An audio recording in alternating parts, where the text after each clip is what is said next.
Welcome to another random character generator. I liked that. Yeah, I like to sing. There's some Foley in there. You got to sing some sometimes. Random character generator. Wait, if we could only harmonize, we'd be perfect here. I'm Greg Tito, and this is Kate Welch who's singing with me. Yes, hello. Making the things happen. Yep. We're recording this very early in the morning, so that's why we need to drink as much caffeine as possible to get all of the random characters generated. This is the segment where we press the Create Random Character button on D&D Beyond. A third level character pops up. Mm-hmm. It is not optimized, not for anything, got lots of different things going on, and we make a character out of that, killing its backstory from the mechanics. So we will be doing that right now as we press our button and make random things happen. Pelham, can you bring me a PHB? Every time. You can edit this out. We'll fix it in post. All right. Ooh, I already like the name. Olin Nimblefingers. What? Seriously? If that's not it's a halfling. Oh, definitely. A Ghostwise halfling? Ghostwise barbarian halfling. Oh, no. Look at that strength. Oh, my gosh. That is very, very unfortunate. So we have a 9 strength with a -1 modifier. Wow. Very dexterous. Average constitution and intelligence. Wisdom is very high for a barbarian, which seems strange. Wow. Yeah. Okay. So Olin Nimblefingers, and he's well named because he does have that +2 dex, and he's proficient in strength, which is good because his natural strength is -1. So his proficiency in his strength saving throws at least gets him to a +1. That's true. Good for him, buddy. I guess those strength saving throws when you're trying to escape a grapple. Maybe that's the only thing he can really do. It's like his one move is getting out of a grapple. Get it out of there. Olin is a? I totally blew out the microphone. Destroy those levels. Is Olin a? What gender would you put Olin as? Olin sounds to me like a boy. Yeah? That sounds like a male name to me. Okay. Yeah. So Olin is trained in animal handling, which makes a lot of sense, I guess. Okay, sure.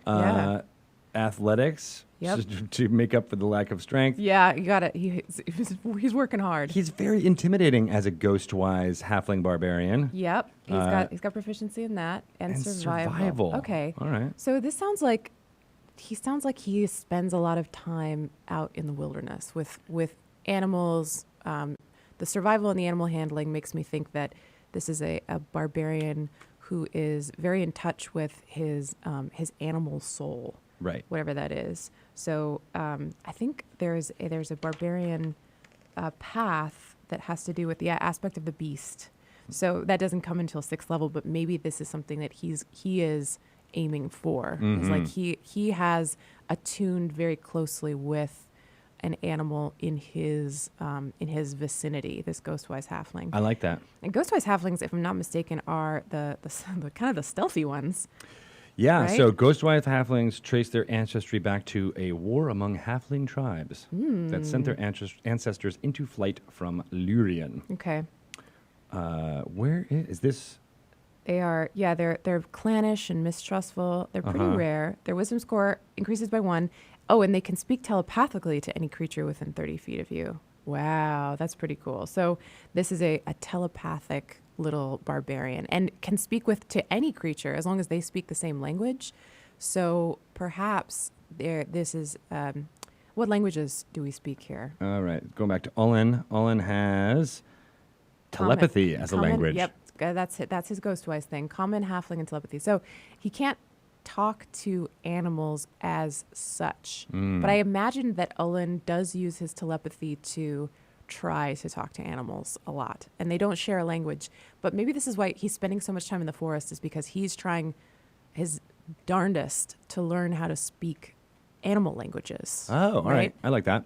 He's not strong, but he's wise and ghost-wise. He's ghost-wise as hell. So, yeah, I think maybe that's where he's trying to find his natural strength with the creatures of the wild. And he's got this folk hero background. Yeah. So that means amongst his people, he must be well known and traveling around solving problems. Yeah. That type of thing. What if he's like the Caesar Milan of halflings?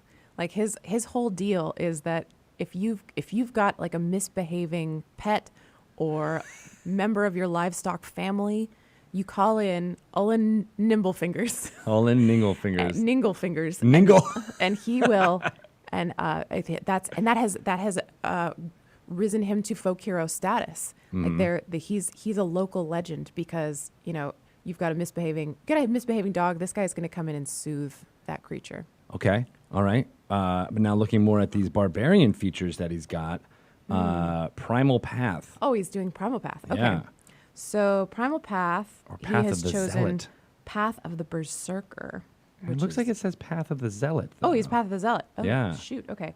Path of the Zealot, I think might be Xanathar's thing. I think so. Yeah. I don't know enough about Xanathar. Oh yeah. So Divine Fury and Warrior of the Gods are both Path of the Zealot things. So while you're raging, the first creature that you hit, Each of your turns. close that for I'm me. trying to. I don't know how. Oh, there you go. Just click there. Yeah, click the arrows. Click right over there. So while you're raging, the first creature you hit on each of your turns with a weapon attack takes 1d6 plus 1 necrotic or radiant damage. And it looks 'cause you like got he that divine chose- furry.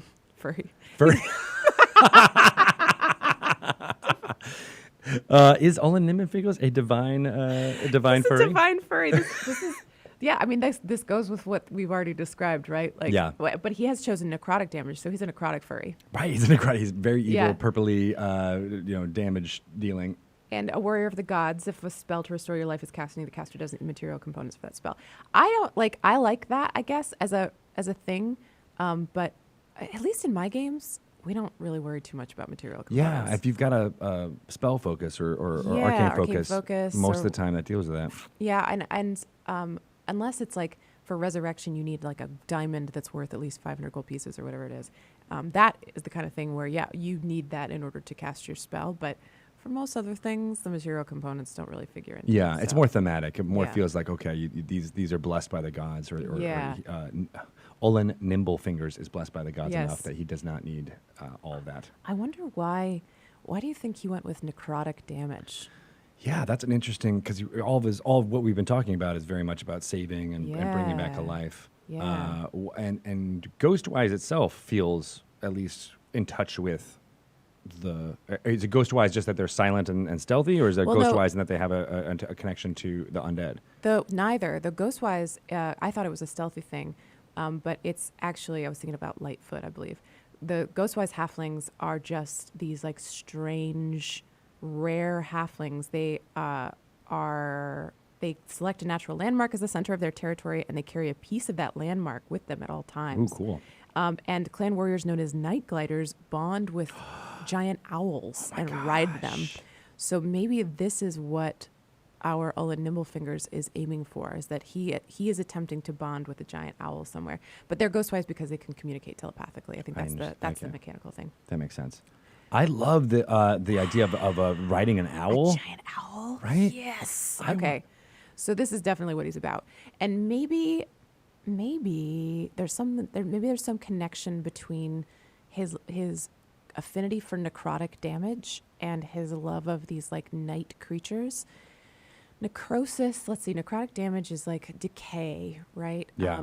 And owls they're dumb, I know that, but they're not necessarily necrotic, and they don't have a lot to do with death. Right. So this is makes me think that Olin has a little bit of a dark side. That the folks in his village that hail him as this hero who can soothsay the animals and the creatures of the forest and the farms, they don't know this about him. He's maybe dabbled in something.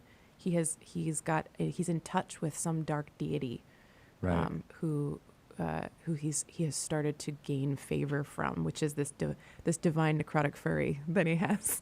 What if he's got, because alignment is not one of the things that ends up being determined by the randomizer. So what if he, even though the Ghostwise halflings are very clannish and separate on their own, he became an outcast from that clan because of his affinity to a dark deity. Yeah. So he's actually more of an outsider of his own, but because he's neutral or whatever, he still does things to help out the crops or the animals. Sure. And it's become this legend that the Nimblefingers is going to come and save your pig. Right. He'll fly in his owl. Yeah. In the night. Maybe that. And he's.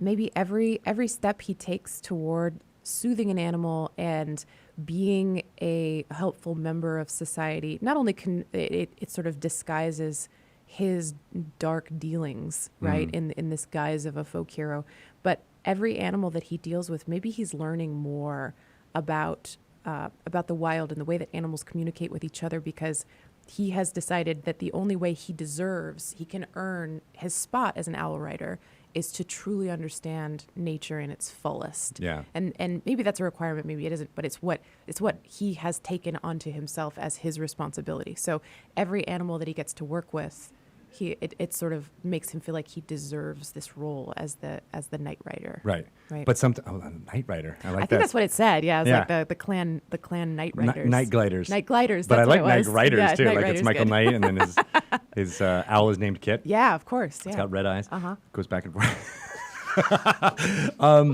But then, as part of his when he visits these animals, sometimes it's to communicate with them and figure out what the problem is and perhaps heal them or make it feel better. But sometimes they might be too far gone, and that's where the necrosis comes in, where he's like, if it's a lame horse or something like that, he will come and visit it and kill that horse rather than have it suffer. That's amazing. So then, if he kills it with his divine furry, then it starts the decay process right away. So Right. so it's like he is, rather than it being with a dark deity, I like this. The decay process, he starts that to return them to the earth as fast as possible. Right. Right? Yeah. So it's all about like that life cycle, that life and death cycle. And maybe that's one of the reasons people respect and call upon his services so often, is because even if their animal is too far gone, they know that Olin will return it to whence it came, with expediency. Right. I like all that. Yeah. But he's not much, even though he's a barbarian, he's definitely not much of a fighter, right? Like No, he's much more not. of a. He's not. Yeah. How would you see him in battle? Well, okay, so he has unarmored defense, so I assume he's not wearing armor. No. Where's his equipment? Can you click on that? Usually that doesn't start. It Good. doesn't give you on the Okay, random cool. stuff. So I assume because barbarians have an armored defense, it's 10 plus the Dex mod plus the Constitution mod. Mm-hmm. So he's got 10 plus 2, so 12 armor class. Still not great for a No, barbarian, but at not least good. he's got that high Dex, those nimble fingers, and that speedy little body. So he's not wearing any armor, not even light armor. So Nothing.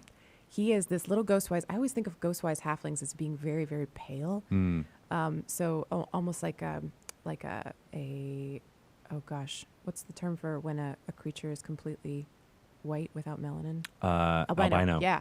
So I think of him as being kind of albino, white eyes, and a very ethereal looking creature who's also maybe like stripped to the waist. Maybe he wears like cloth pants or something, but otherwise he's he's not very strong, so he's not like a ripped up dude. Yeah, he might be frail. Yeah, he's got -1 strength. But it's something to do with his affinity for nature. And maybe his eyes, they're this pale white, but they look like if you see a picture of an owl with light reflecting in it, almost like a replicant owl from Blade Runner. Right. That's what his eyes look like. Ooh, cool. Right? Is that he almost looks blind. He's not blind, but he's got that kind of like cataract look about him. Because it makes him resemble like that's his affinity to owls. Yeah. Like he has those like big owl eyes. And what if when he's speaking telepathically to the animals, his eyes cloud over even more? Ooh, yeah. And they get you can almost see the clouds like swirling in them when he's that's communicating cool. with animals. He's trying to, but Yeah. since they don't speak common or halfling, he's not usually very successful. So it's in emotions that he I think communicates. so. I think that if he's communicating with them telepathically in this way that's intended to be soothing, it's really more about like the kind of thing that when you walk up to a horse, you're like, shh, shh, shh, Right. yeah, good girl, yeah, ooh, such a good horsey. Yeah. It's that kind of thing that he's doing it telepathically, which is part of what makes people respect and maybe fear his magic, right? Because anybody can walk up to a dog and be like, good boy, yeah. But if somebody's just looking at a dog and then they're reacting like, oh my gosh, somebody's saying good boy to me, that would be essentially a magic trick, right? Yeah. So I think that's a big part of his appeal. I love it. I love it. What does he sound like? What Olin, when he is talking, what would his words be? I think he's got he's let's see. Because if he speaks telepathically, he might. He doesn't speak Well, out loud much. Right. Yeah. He might be mute. Ooh, yeah. I love that. Yeah, because he can speak telepathically with any creature. Yeah. And if he's dealing with halflings, he speaks halfling, and they speak halfling, so he can communicate telepathically with them. Yeah. Yeah, maybe he's mute. Maybe all of his communication is telepathic. Ooh, I like that a too. lot. That's really cool. And he is. It's part of his folk hero-ness is that he has this unnerving appearance, and frankly, it's unnerving when a voice appears in your head that you weren't expecting. Yeah. But because his manner is so unthreatening, and he's clearly got away with animals, he puts people at their ease right away. And the voice in their head is very. It's like a radio voice, like Roman Mars in 99% Invisible. Right. It's like, I'm Roman Mars. It's that. It sounds like candy. Yeah, it is butter smooth. So you just like everybody, creature or humanoid, the minute you hear his voice in your head, you're like, everything's gonna be okay. You know? He's got this. Yeah, he's got me. this. Yeah. Have you heard Roman Mars on like a random like interview, and he still has that radio voice, and I'm like, how does he do it? I think that's just what he his talks voice. like. Yeah. Yeah, it's like butter just oozes out of his mouth Yeah, whenever and he speaks. I think he must always talk into a microphone just like this. And he's always got cans on doing Yeah. it. He's like, I sound real good right now. It sounds so good, right? It's like, I gotta order a pizza through this microphone. Call them on Skype. I don't speak outside of this. And that's what Olin Nimmelfingers will do. He'll be That's like, right. it's okay, Yep. boy. You're all right. You've got a lame leg. You're Olin dead now. Nimblefingers, and I will put you out of your misery.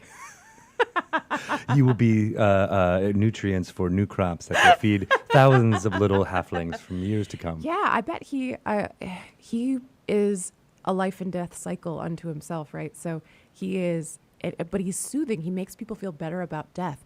Yeah. Maybe he could be like a Dr. Kevorkian. Ah. So for people who have like your grandmother is terminally ill, she's super, super old, and she wants to go peacefully while she still has the wherewithal to do so. Yeah. He can come in and like do his divine fury on her, and then bring her to the earth. Like they have a service where they lay out, this ancient halfling right on the grass. Yeah. This beautiful, like I'm imagining under a tree, and there's flowers everywhere, and they've cleared out this grassy bed, and she's lying there and she's peaceful. And then he does his magic, and her body just sort of dissolves into the earth, and it's just left with clothing there. Oh, I love and this that. is like a local funeral rite that he helps to conduct and to send their spirit to the earth. I love that. Isn't that cool? That is really cool. I like Olin. And he goes to different clans that are Yeah. like in the area where he is, and that's what he's known as Right. being. Is that, and you have to, as the folk hero thing, you have to welcome him and keep him in and keep him fed. Yep. But there's also this distance of like, well, Right. you are the funeral man Yes. who comes and he's a and little creepy. a little creepy. And I think the Roman Mars voice goes great with that. Yes. Right? It's just like a very soothing mortician. And I'm thinking almost like a post-apocalyptic world or a story like that, where this type of rebirth and giving the nutrients back into the ground is a very Super important, vital part of their life Yeah. cycle now. Yeah. Yeah. Yeah, and maybe, it's magic, right? So maybe they have superstition that if they elect to be returned to the earth in this ritual, that they themselves will have like their willpower, their soul will power the farm, the family farm. Like Yeah. they're like, okay, once I return to the earth, I can go look and find the places that need my nutrients, and then I am able to, and so it's considered good luck. Mm-hmm. It's a the crops are, if they're dry or whatever, it's like a self-sacrifice, almost like donating your body to science, right? Yeah. You're like, I would like to donate myself, and every time this happens, there's flourish, right? Yeah. And so it's become a one-to-one correlation for these people. Oh, it's actually a sad thing, but actually it's an important Yes. part of the rebirth It's cycle. a super, super important part. And Yeah. so people look forward to death because they know it's going to help support the people that are left behind. They have a completely different relationship with death in this community. That's fascinating. Yeah. But there's so many adventure hooks there too, where like Right. if Yeah. one person in the village is like, no, I don't want that. Right. And then all of a Yeah. sudden, you have these conflicts that are inherent in the culture. And then you have Ulin come in and kind of explain it, right? Yeah. Like Ulin has this way of making people understand what's important about this life-death cycle. Right. And he's able to help people feel better about what needs to happen. Because I mean, he's not out there murdering people, but people who are going to die, he helps them hospice style, Yeah. right? He helps them understand, like, you are going to sustain the entire village for a season. So there's nothing to be afraid of. Like, all we're going to be doing is partying in your honor and Right. thanking you And for this. And he does that with, the people of the village, but he also does this with the animals. And Exactly. as they're Yes. yeah. Yeah. Oh God, it's so cool. he like helps creatures sort of pass over into this new form of existence, and he makes them feel at peace with it, Mm-hmm. regardless of whether they speak his language or not. So it sounds like we went really deep into how he's threaded into this society that he's in. What's his call to adventure? Is it just finding the owl that he can ride to make this better? Is he trying to find more about the land that he lives in and that type of thing? I think he might. There's so much that he could do, but one of the things that keeps occurring to me is that he might get called in to investigate suspicious deaths, right? If he has the ability to cast necrotic damage, he also might be able to examine necrosis and essentially be like a CSI type so maybe his call to adventure is that there has been a mysterious death, which almost never happens in this tiny halfling community, right? Yeah. There's no murder, there's no disappearances. It's the Shire. Right. But they have found a young person who was yesterday just fine.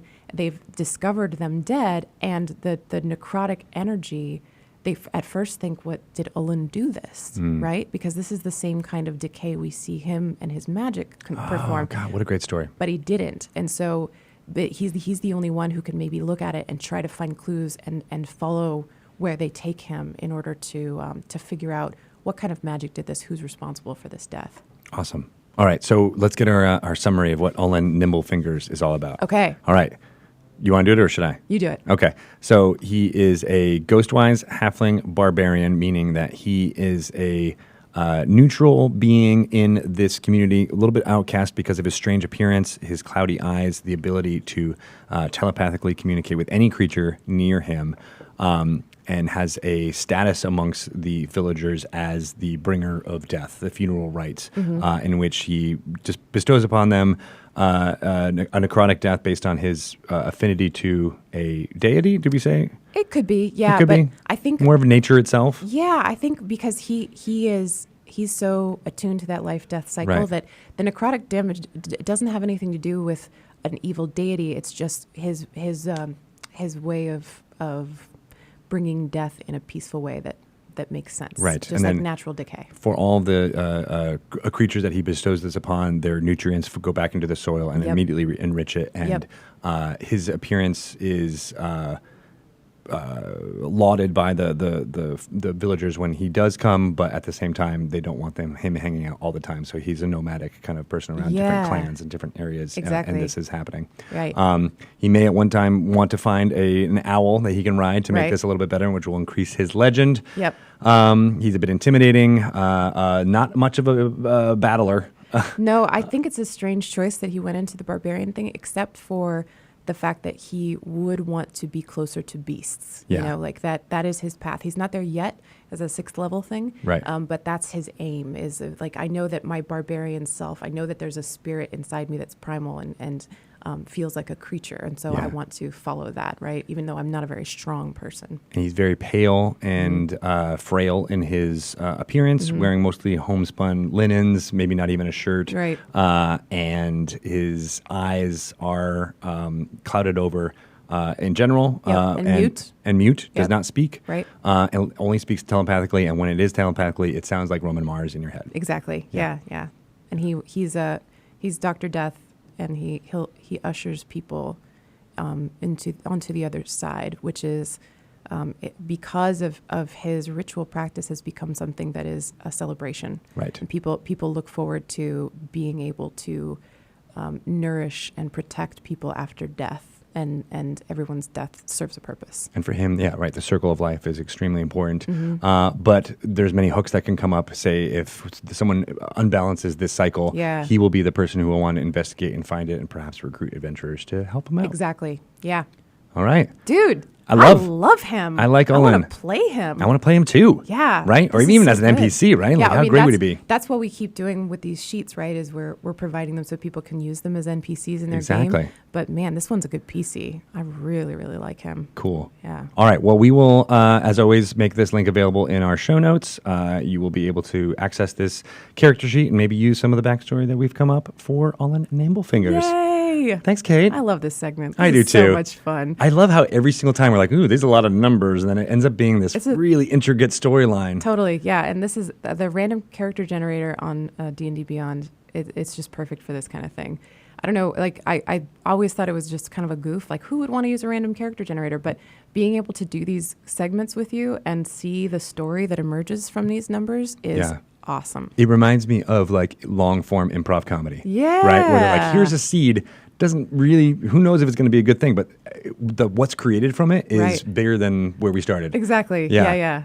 So cool. I'm hoping that we give people more license to do this kind of creativity. Yes, please do random character generator in your own fan group, your family there, your D&D group, because this is a blast. It's so much fun. So if people want to use Olin Nimblefingers and or ask you questions about them, how can they do that on the internets? You can ask me questions on Twitter at Kate Welch, which is 4 H's at the end. What about you, Greg? I am at Greg Tito with just one. Just one O.